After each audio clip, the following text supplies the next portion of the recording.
welcome to Oak Road Hatter, where we're talking all things Leeds United 3, Luton Town 0, and we'll be looking ahead to another away game, this time at Norwich City. I'm joined by Jamie Castle. How are you doing, Jamie? I won't lie to you all. Probably not in the best of moods. Not only because of how we were tonight. Had to spend the day in Birmingham at a training course. Pulled a muscle in my neck, so I'm walking around like bloody Tin Man from Wizard of Oz. And now, just gone to Leeds. Well, obviously I wasn't at Leeds because I'm back home. Otherwise, I've sort of invented teleportation. But yeah, seeing that performance at Leeds obviously wasn't the best cherry on top of the cake. So I'm ready for a pod. Let's do it. And I'm also joined by Adam Driscoll. How are you doing, Adam? Yeah, I'm all right. I'm tired, and yeah, I don't know. I think probably most Luton fans that are going to listen and watch this are feeling the same. But let's get into it and let's dissect the joys of what we've been through tonight. Yeah, if you, like us, really put yourself through 2 hours of absolute shit, then you'll be looking forward to listening to what we've got to say. But before that, don't forget to check out our merch range on oakroadhatter.com. We've got plenty of stuff that has been really popular so far, and we've got some exciting new things are set to be launched, which Jamie is kindly modelling for us if you're watching on YouTube. But yeah, keep an eye on our socials for new products being launched and more for new products being launched. I'll sort it out. But we'll get straight into things, and we're going to talk about Leeds United 3, Luton Town 0. And really, it could have been worse because we showed absolutely nothing tonight, Jamie. Leeds were the better side from the off, which I'm sure most of us expected, to be fair. Bar Stephen, who made a very ambitious 1-0 prediction on the preview podcast, which I'm sure he really, really regrets at this point. It was all Leeds, and we didn't show anything, Jamie. Yeah, I mean, as you were talking just then, I was looking at the stats. To be honest, I'm shocked that apparently on big chances it was 5-4 to them. I can't even recall 4 big chances that we created, but that's what it says on FootMob. But yeah, I mean, possession obviously is a very uh, sometimes pointless stat, given that it can be very manipulated based on obviously having the ball. But just generally, I think if you look away from the stats, it's just it was hopeless. I think as the title of the pod says, it was a hopeless performance from minute 1 to 90. Really, had a couple of nice 15-second moments passing the ball. Obviously, I had the chance of Moses in the first half, and yeah, can't really recall anything we created, which is why I was shocked to see the 4 big chances that apparently we created. But yeah, it's a strange one because I think that there was a little bit of optimism, and I wouldn't say optimism in terms of we'd go there and we'd get a win, but actually going there, maybe showing a bit of fight, and sort of digging in and maybe getting some way through the game at 0-0. The team youth came out. I think people were fairly happy with it. I thought, I think there was changes that were made. Nakamba was in. Obviously, Clark comes back in. Obviously, that's another argument to have at some point. But there was enough in that team. The way it was written was obviously Moses right wing back, Bell left wing back, and then Burke, Mengi, McGuinness as the 3 at the back. Which you think fine? Yeah, absolutely no issues with that. Obviously, I think Hashioka probably should start because I think he showed enough pre-international break that he probably should, especially with Walters being out. I think he probably should deserve to be starting. But fine, Moses plays whatever. But then to see that it was actually Moses on the left, Burke at right wing back, just so Bell could play left centre back is yeah. It, I tweeted like, are we actually going to defend that, or is it just insanity? Like, you've got arguably one of our best central defenders this season in Reece Burke. You've shoved him out at right wing back. You've got our only left-footed player, I believe, our only left-footed player in that team but you're sticking him on the left of a free, despite both Holmes and Mengi playing there this season and doing fairly well in each of the games that they've played there. So then you've stuck someone who's right-footed at left wing back, probably the most important place in this system to have a left-footed player.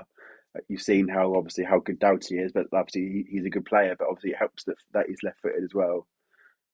So that I think just gets us off to a pretty frustrating start, and then from there it was all downhill.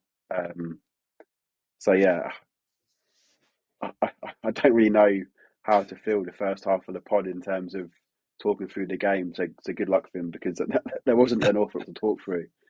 There really wasn't an awful lot to talk through, other than it was attack v defence, it was cup tie, and at least away at Borough, okay, although that was a worse scoreline in terms of 5-1, I thought the first half hour we were good. I thought we were marginally probably the better side in terms of sort of intent, fight, looking to get the ball forwards, but there was absolutely none of that tonight.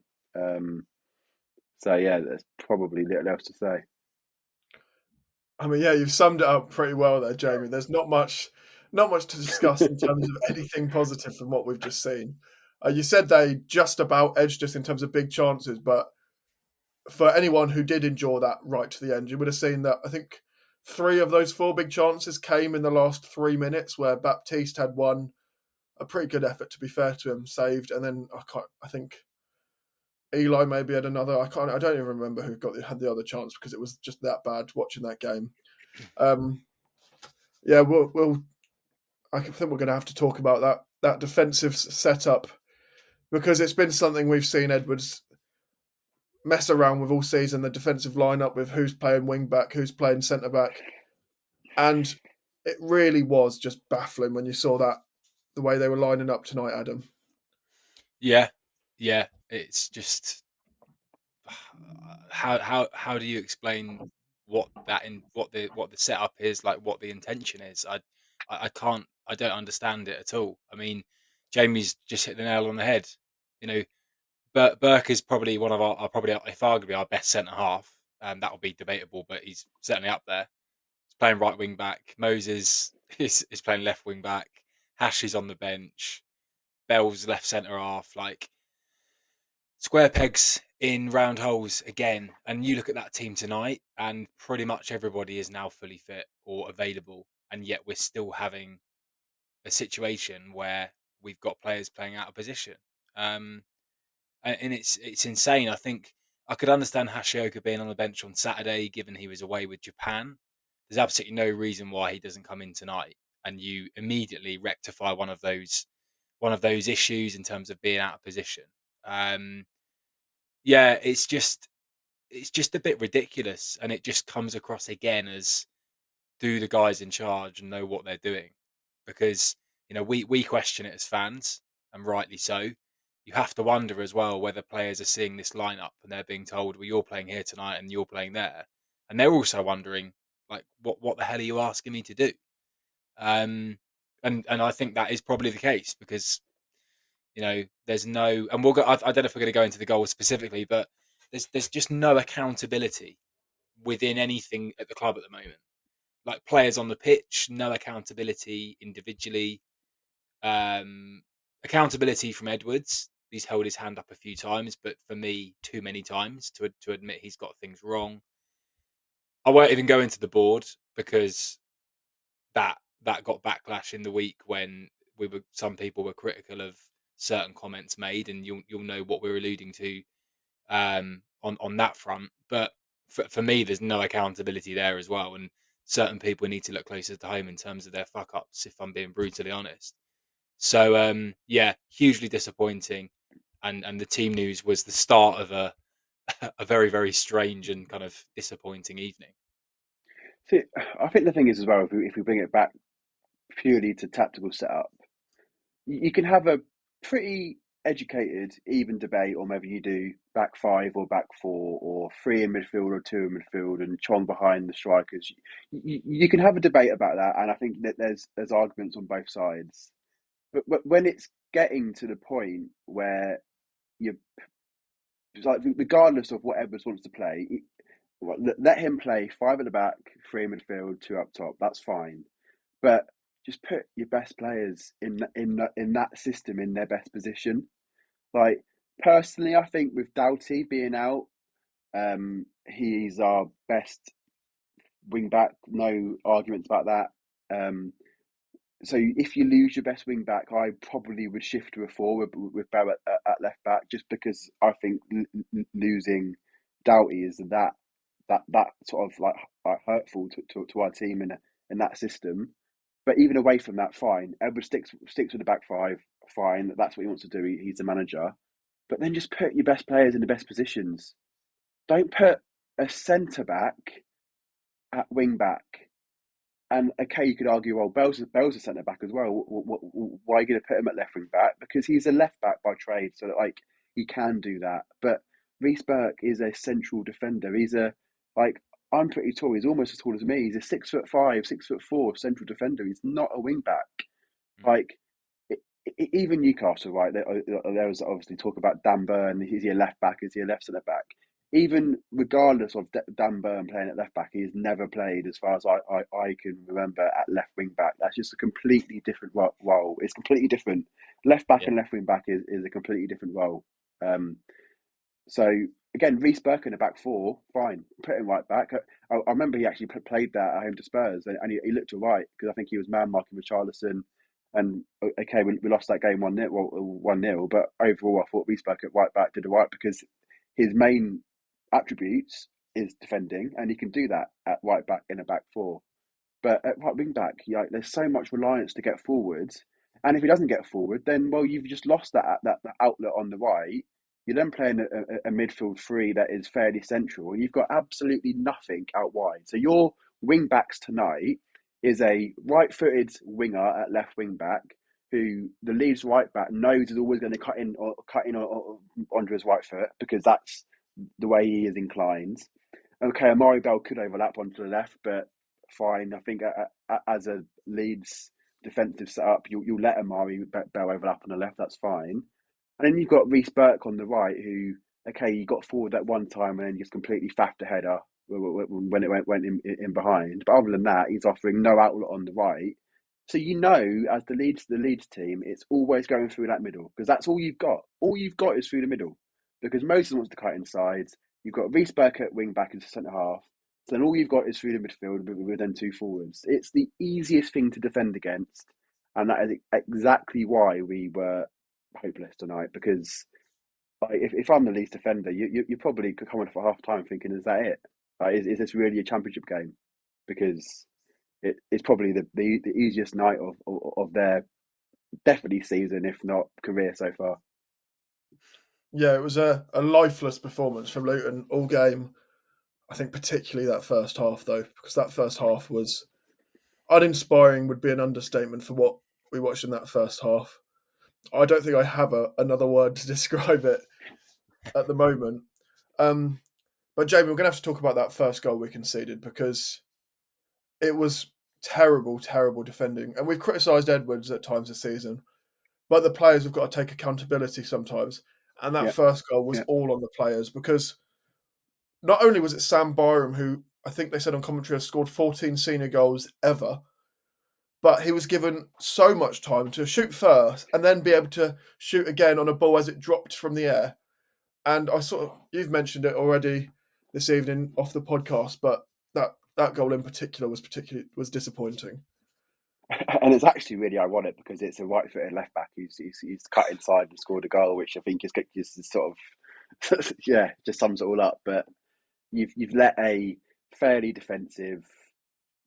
I mean, Sam Byram's always been a good fullback, but he's never really excelled beyond this level. He's always been okay. He's a player that maybe if we'd have signed him in our first or second year back in the Championship, I would have been buzzing. But if we signed him in the summer, I probably wouldn't have been overly enamoured by it. You've let him cut inside. Okay, you get a shot away. Jordan Clark managed to get a block, but then the ball goes up into the air, manages to drop, and then you let Sam Byram again, the same player that shot probably about 1.5 seconds ago, do like a scissor kick volley past Kaminsky, and with absolutely zero intent to try and get the block away. I think Mengi's to his left, just sort of standing there, watching him sort of let the ball drop in front of him.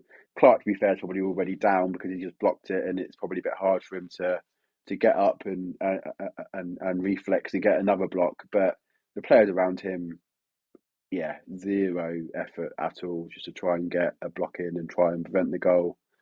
Um, and that's the thing, like, you can't really go into it any more tactically than that, because that is one action that has caused a goal. Forget tactics, forget where players are on the pitch.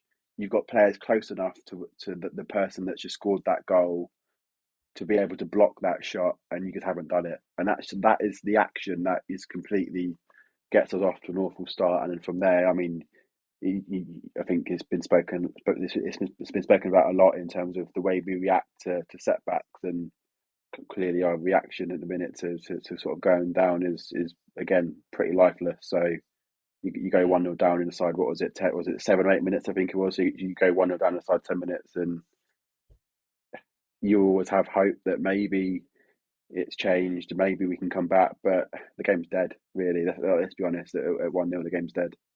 As soon as it went 1-0, I'm like, I literally I turned to my wife, who's sitting there watching me, throw my phone at the sofa again, and I'm like, well, that's literally game over, because we're not free scoring, we're not scoring goals. So as soon as we're one down, you're thinking, how many, basically, like, how many are they going to score? I mean, and that first goal was just absolutely pathetic. Yeah, to let this guy have a shot, fine. Clark does well to throw himself there and block it. But I think there was Mengi, McGuinness, and maybe Nakamba. I think they were the three around Byram. I'd excuse Clark because of his, wanting to block the first shot, but it is so basic, and it just lacks any willingness or any effort to do the basics right. And yeah, I mean, it's just it's shocking, isn't it? And I feel in those scenarios for Edwards, because clearly he's not telling his players to not close down a guy in the 6-yard box or just outside it, right? But just how can you possibly make excuses for that sort of defending? And then I saw straight afterwards, like, Mengi's throwing his arms in the air, slamming his hands on the floor. Again, like, where is the accountability? You just got players pointing fingers at each other and not stepping up. And it's yeah, the first goal is just is pathetic. And yeah, I mean, we may go into the other ones, but it's just it really is an embarrassing defending and embarrassing reaction as well. And I'm not normally one to out a player as well, but this comes from a Mengi that goes on an interview before the game, says he's well up for it, like, yeah, fighting for Luton. He's a Man United boy going to Leeds away. It's a big game for him. Obviously, it's a big game for Luton, but for him as well, he wants to really sort of show everyone what he can do. And inside 10 minutes, he's just basically watching a Mm, defender score past Kaminsky. Like, for him, that is our Watford for him. Like, yeah, and he's just not doing anything inside 10 minutes. He's not fighting for anything. Um, which for me, I think, points to there just being something that when the players cross that white line, there's just something mentally that just isn't quite there at the minute. And whether that's Edwards or something else, I don't know. But because all the players talk a good game, they say, "Oh yeah, we back Edwards. We believe in sort of that what he's trying to do." And it seems like in training that they're sort of putting the hard yards in, but when they just cross that white line to go out and play a game of football, which they're paid to do, something just doesn't quite click. the thing is, though, in training, right, our defenders are defending against our attackers, and our attackers are trying to score against our defenders. So, like, you know, I mean, God knows what sort of, like, theme tune music they're playing in the background when we're training, because I'm sure we look fantastic in training. We look ready for the games ahead. But then we come up against opposition that are together, have direction, have quality, have effort and ambition, and we're seeing what happens. And this isn't even just against the good teams in this league. We're losing and being completely outplayed by some pretty dross teams as well. So yeah, I just all that talk is so cheap.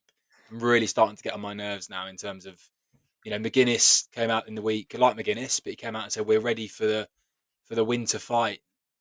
All right, when does that start then? Like, I mean, winter still It's is pretty cold in. outside, isn't it? Well, yeah, but winter's still February, so you're going to start it then. Just, I know they're put in front of the media, but just stop talking bollocks and do something positive to give us a more positive podcast. Because, yeah, we don't have too much positivity at the moment, do we?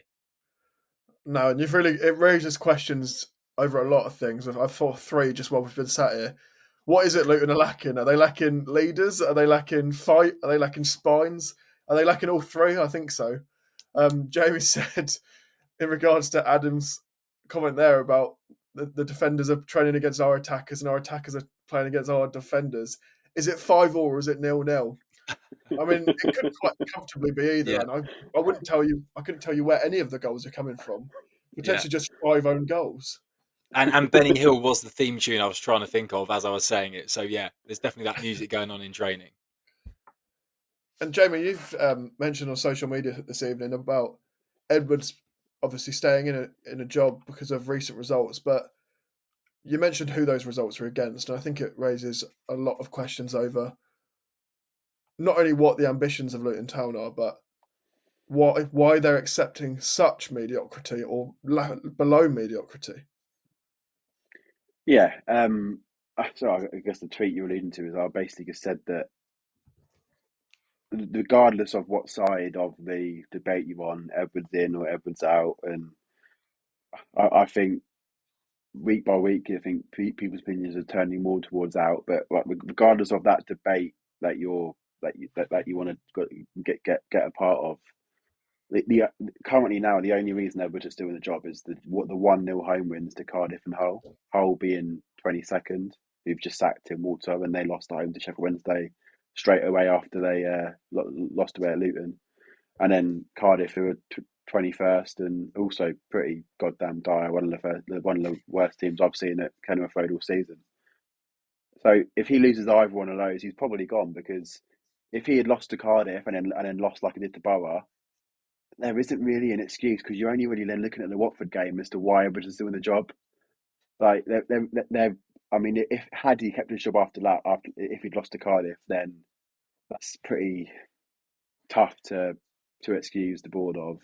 And then with Hull, if he'd then lost home to Hull, having then just been battered away at Borough, had 2 weeks to get it right, and then lost at home to Hull again. Like, I mean, I for one would have been against the sacking at that time, because I'm like, well, I could do it 2 weeks earlier. Then, like, Yeah, what's the point? So I would have been against that choice in isolation, because I think that just in itself shows panic.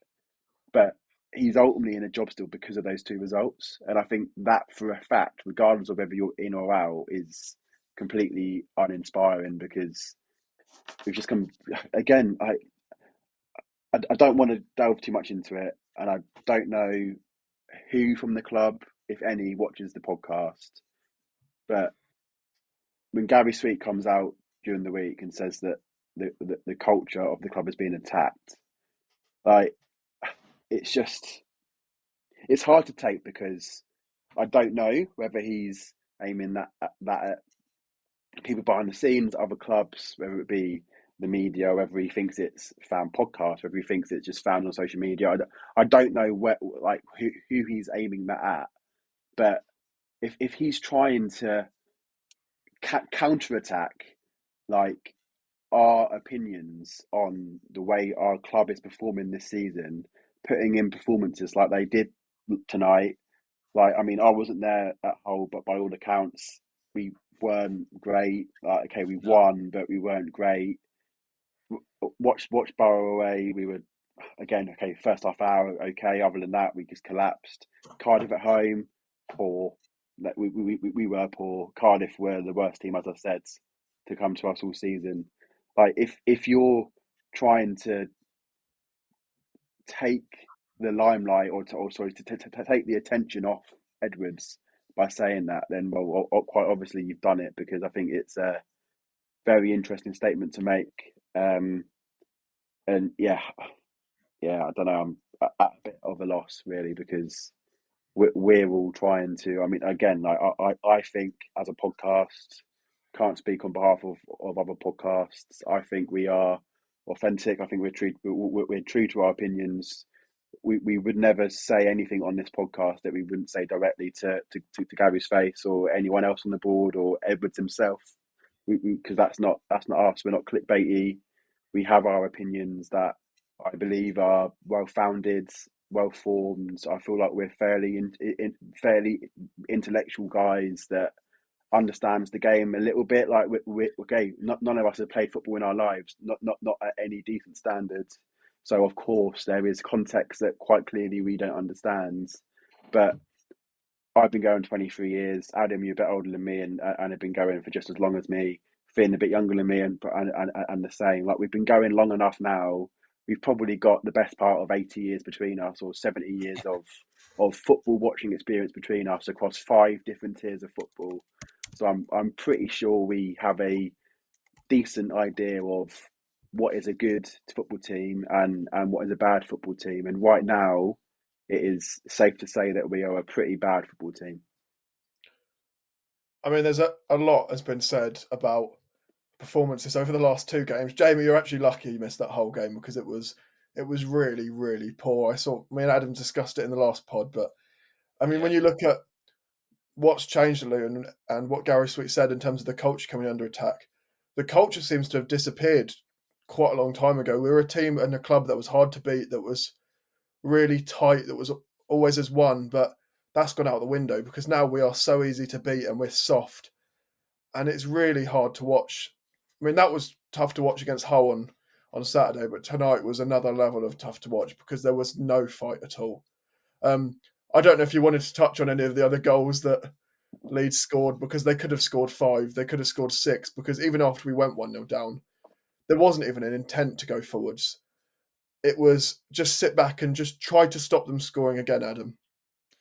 Yeah, it was. I was a little bit bemused by the halftime sub of Hashi for Burke. That to me just said I got it wrong, but it was too late by then. It's like putting duct tape on the Titanic. Like just let it go. Yeah, it just it's ridiculous. I was pissed off at that because I'm just like, if ever there was an admission that you've made a mistake and it is too late. Um, but I think at halftime they'd had 80% possession and they finished the game with 76. So clearly it didn't do that much, did it? I mean, the other goals, we just go on those very, very briefly. I thought, Kaminsky, I feel for him so much. He's getting absolutely shafted playing in our team, right? So, I don't mind them winning a corner, winning the header, right? That happens. But for Kaminsky to make a blinding save, um, and then for Burke to let his man just peel off of him and tap it in, it just again it sums it up, doesn't it? And if I'm Kaminsky, I'm looking at January going, I don't want to be here anymore. Like I'm probably onto my agent handing in a transfer request, going, I'm not playing. I'm not going to be anywhere near League One next season. You could argue that he would play for a handful of teams in the Premier League, so I'd be super hacked off if I was him, and I really do feel for him, in terms of that second goal. Um, and then the third goal, ball over the top. There's a player that's too quick for Luton defenders, which doesn't exactly narrow it down, does it? We've been dominated really by any quick wingers this season. I think back to people like Dembele at QPR, obviously tonight with Dan James, and then any team that's played the ball around with any sort of pace generally has popped it around us with ease. So that's another issue that we have. Any team that play quickly or have quick players, it's just not suited to how we are, like the quality that we have. That's a very, very quick summary of the second and third goals. I'm obviously pleased there weren't many more, but in all honesty, I don't think it makes much difference whether it was 3, 4, or 5 tonight. And Luton last season had so many people externally coming in and saying how much they respected us, admired us as a club, and were backing us quietly or as their second team. But this season, I think it's been summed up by what friends of mine who are not Luton fans have said. They said, "What's going on at Luton? Is Edwards still there? Why is Edwards still there? What's happened? What's gone wrong?" And that's just tonight. So it really just sums up the state of the club, and I'm sure everyone who's a Luton fan has had friends who are supporters of other clubs saying exactly the same thing all season. We're going to go to a quick break, but after that, we'll be looking ahead to the visit to Norwich City, which could be another rough one after their recent results. But before that, don't forget to check us out on social media. That's at Oak Road Hatter on Twitter, on Blue Sky, on Instagram, and on Facebook. And let us know your thoughts on everything we've discussed tonight.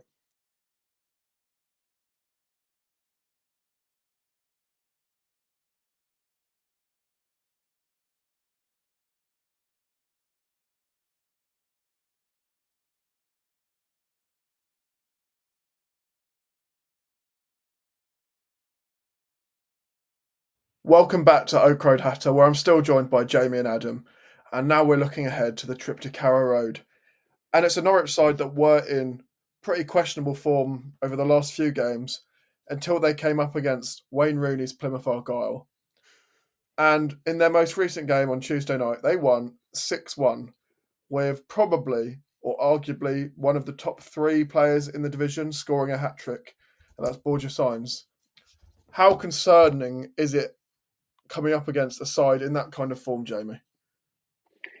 Yeah, extremely, because they've got some real good attacking quality, which obviously we spoke about defensive issues in the first half. So that obviously is a concern in terms of keeping clean sheets.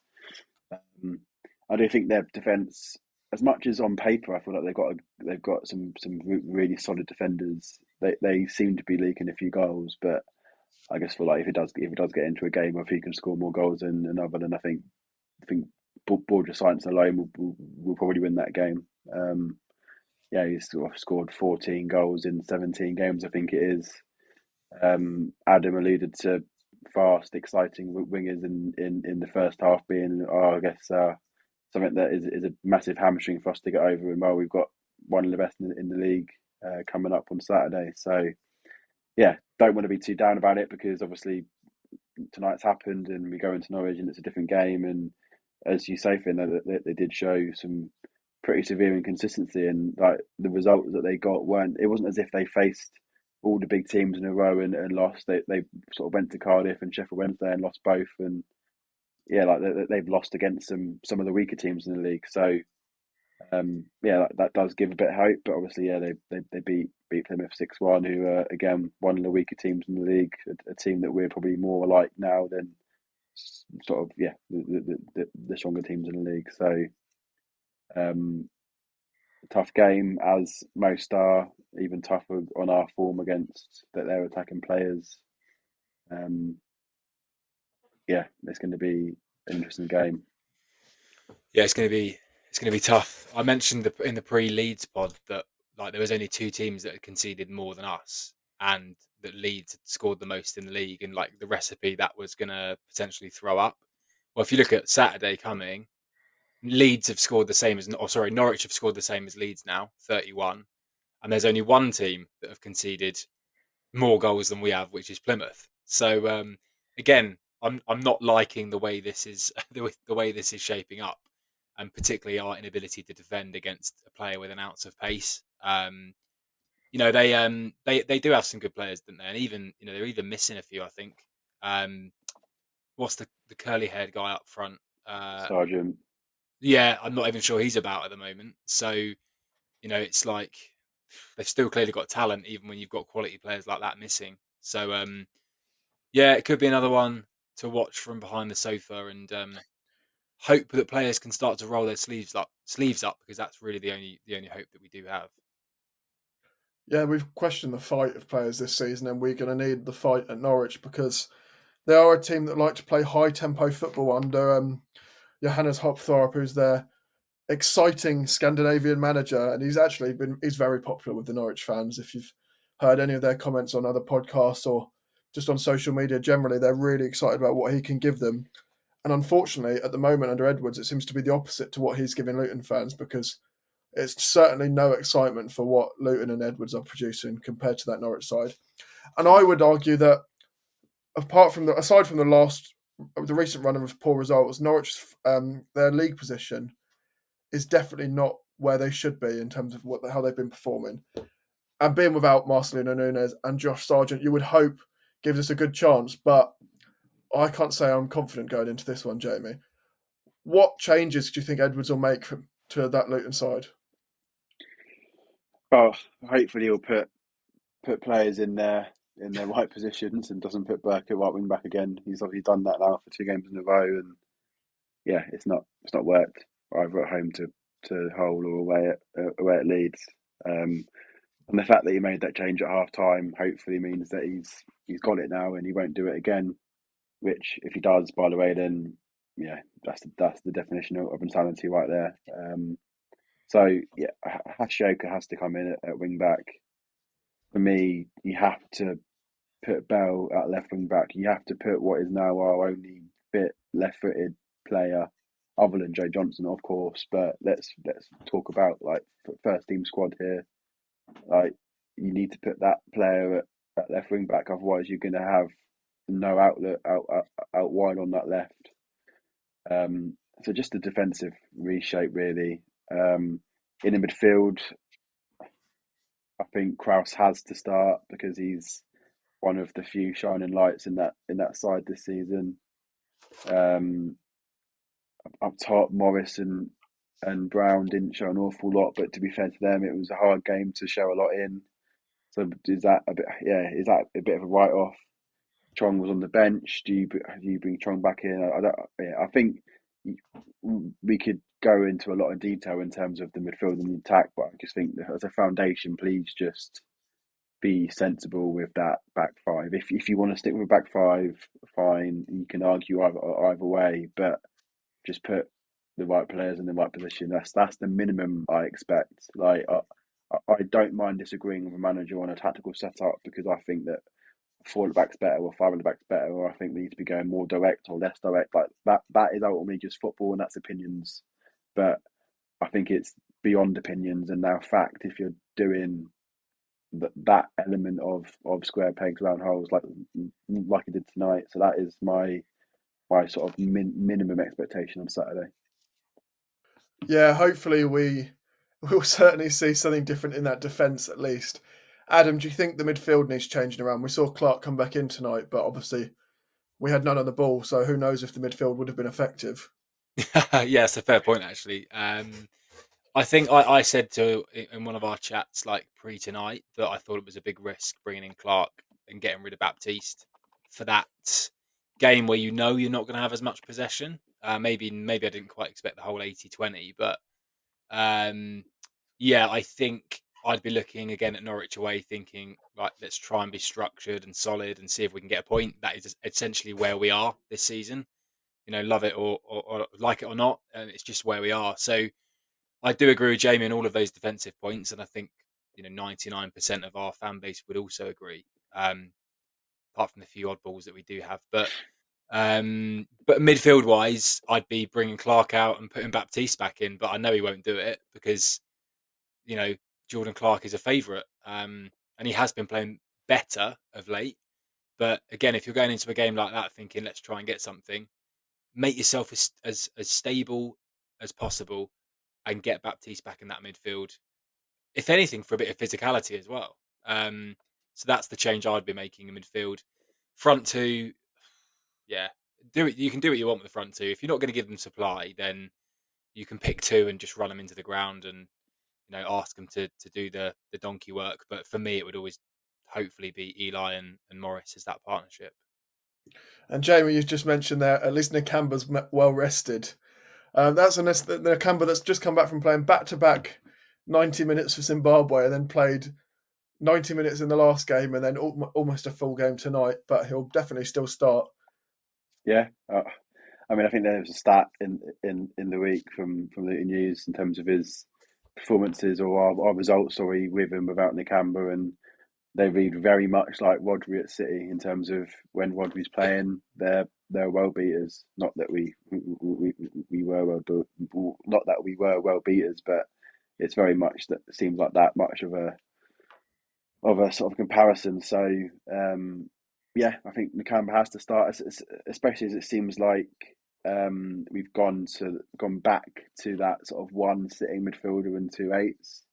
And I think Nick Amber's really the only player that can do that well, because as good as Krause is, he's an Alan Campbell type player, and Alan Campbell was never Yeah. a sitter.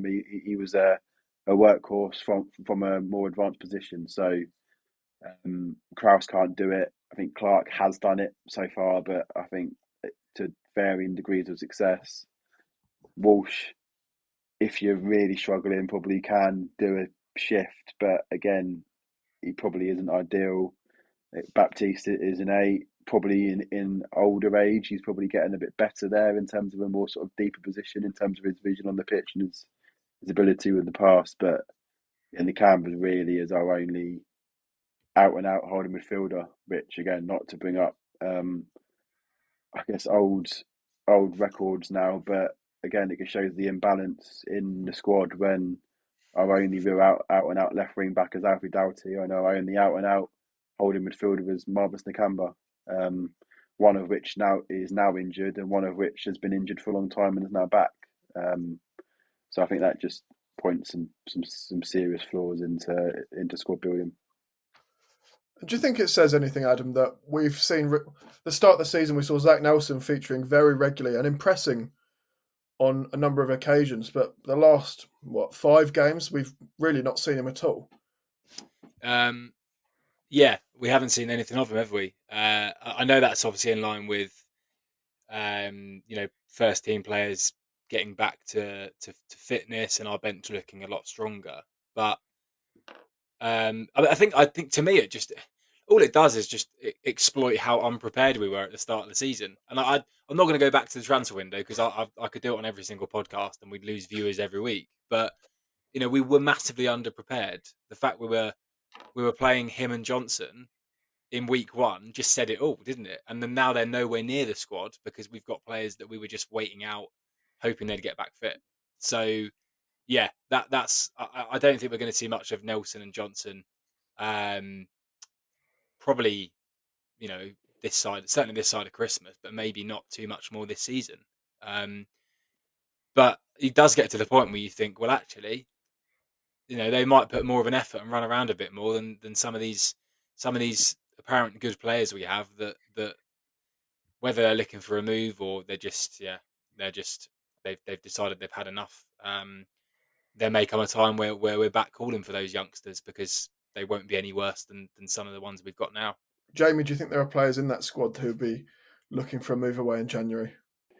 Probably, yeah. I think if there's players that were in a bit of discontent in the summer and they were told, right, just give us the season and we'll try and get you back, they're probably looking at Edwards and the board being like, well, it's not happening this season, is it? So yeah, I'd be shocked if there's 1 or 2 that don't get itchy feet a little bit and try and find a move. Again, January is a difficult market to navigate. As much as players might want to move, it might not be the right option or the right club for them. Managers might obviously across the leagues, managers will get sacked and hired, and players and will get injured, etc. Between now and that the time that their window closes in January. So a lot can happen in what a sort of a 10-12 week period now. So yeah, the players like Mengi might look away. I know obviously he was heavily linked with moves to Torino and others in the summer. I think Alfie Doughty fortunately has signed a pretty long term deal. So if he does go, then I would hope January attacks would see that at sort of 15-20 million pounds, because he's A, our best player, B, on a long term deal, C, an English left footed full slash wing back, and it's January. So I think that for me gets me to a 15 to 20 million pound fee. Otherwise he stays, simple as. Other than that, I mean, there's a lot of players that haven't really played too well to get themselves a move. So I'm not sure where they go, but again, it's too early to talk January, so I don't want to get into too much detail of that. I'm sure we'll talk about it in later weeks. But for me, I just treat it as another summer window. If players want out and you want to bring players in, and you just do it, you need to have the player movement to try and pivot our squad in the position that we want it to go in. So yeah, that's my 2 pence now, but I'm sure we can give more thoughts on that in a few weeks' time. Yeah, there's been plenty of negative stuff touched on in this pod, but now we're going to do score predictions for Norwich away on Saturday, so I'm sure it's going to be much more positive. And Jamie, I'm coming to you first. So I put 2-0 for tonight, and unfortunately Dan James made it 3, so I was a bit pissed off on that alone. The fact that I didn't get the correct score prediction. It's hard to predict anything other than a Norwich win, unfortunately. I think we'll score because I just think Norwich are shaky enough at the back in terms of their record with letting goals in. I mean, Plymouth scored past them right as well. So I'm going to go 3-1 to Norwich. Yeah. 3-1. Adam, your turn. Yeah, it's actually what I've got written down in front of me as well. I don't know where the spark is coming from that gives us any sort of turnaround in confidence. You know, I genuinely think the only thing that's going to do that, in my opinion, is if the board finally decide we need a change of manager and we get that new manager bounce and players suddenly realise some of them maybe, you know, thinking I've got my way and whatever. I can't see the spark. I can't see where it comes from. It's not the home games have been dire. The games we won have been pretty poor. So I'd love to be positive, but I can't be. And yeah, I'm going to match Jamie on the 3-1. I did go 3-1 tonight as well. Maybe slightly over optimistically thinking we'd score, but I think we've got more chance of scoring on Saturday.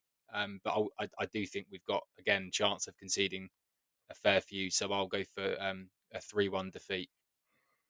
Yeah, I can't say I'm feeling optimistic either about Norwich. I don't think we'll concede 3. Where's Stephen when you want him? He'll be on here predicting the 1-0. He's gone all that way to Leeds tonight and he'll still be predicting 1-0, bless him.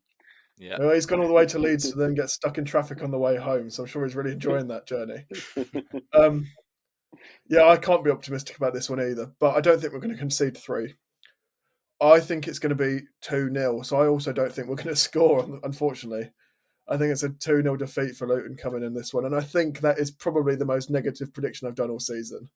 We'd love to know your score predictions if you're heading to Norwich on Saturday, or even if you're watching on TV. So let us know in the comments or at us on social media, Oak Road Hatter. We're going to head off now, but before then, don't forget to check out our merch on oakroadhatter.com. We've got plenty of stuff still to come on that front as well, and 25% goes to Luton Food Bank. But from myself, from Jamie, and from Adam, thank you very much for listening.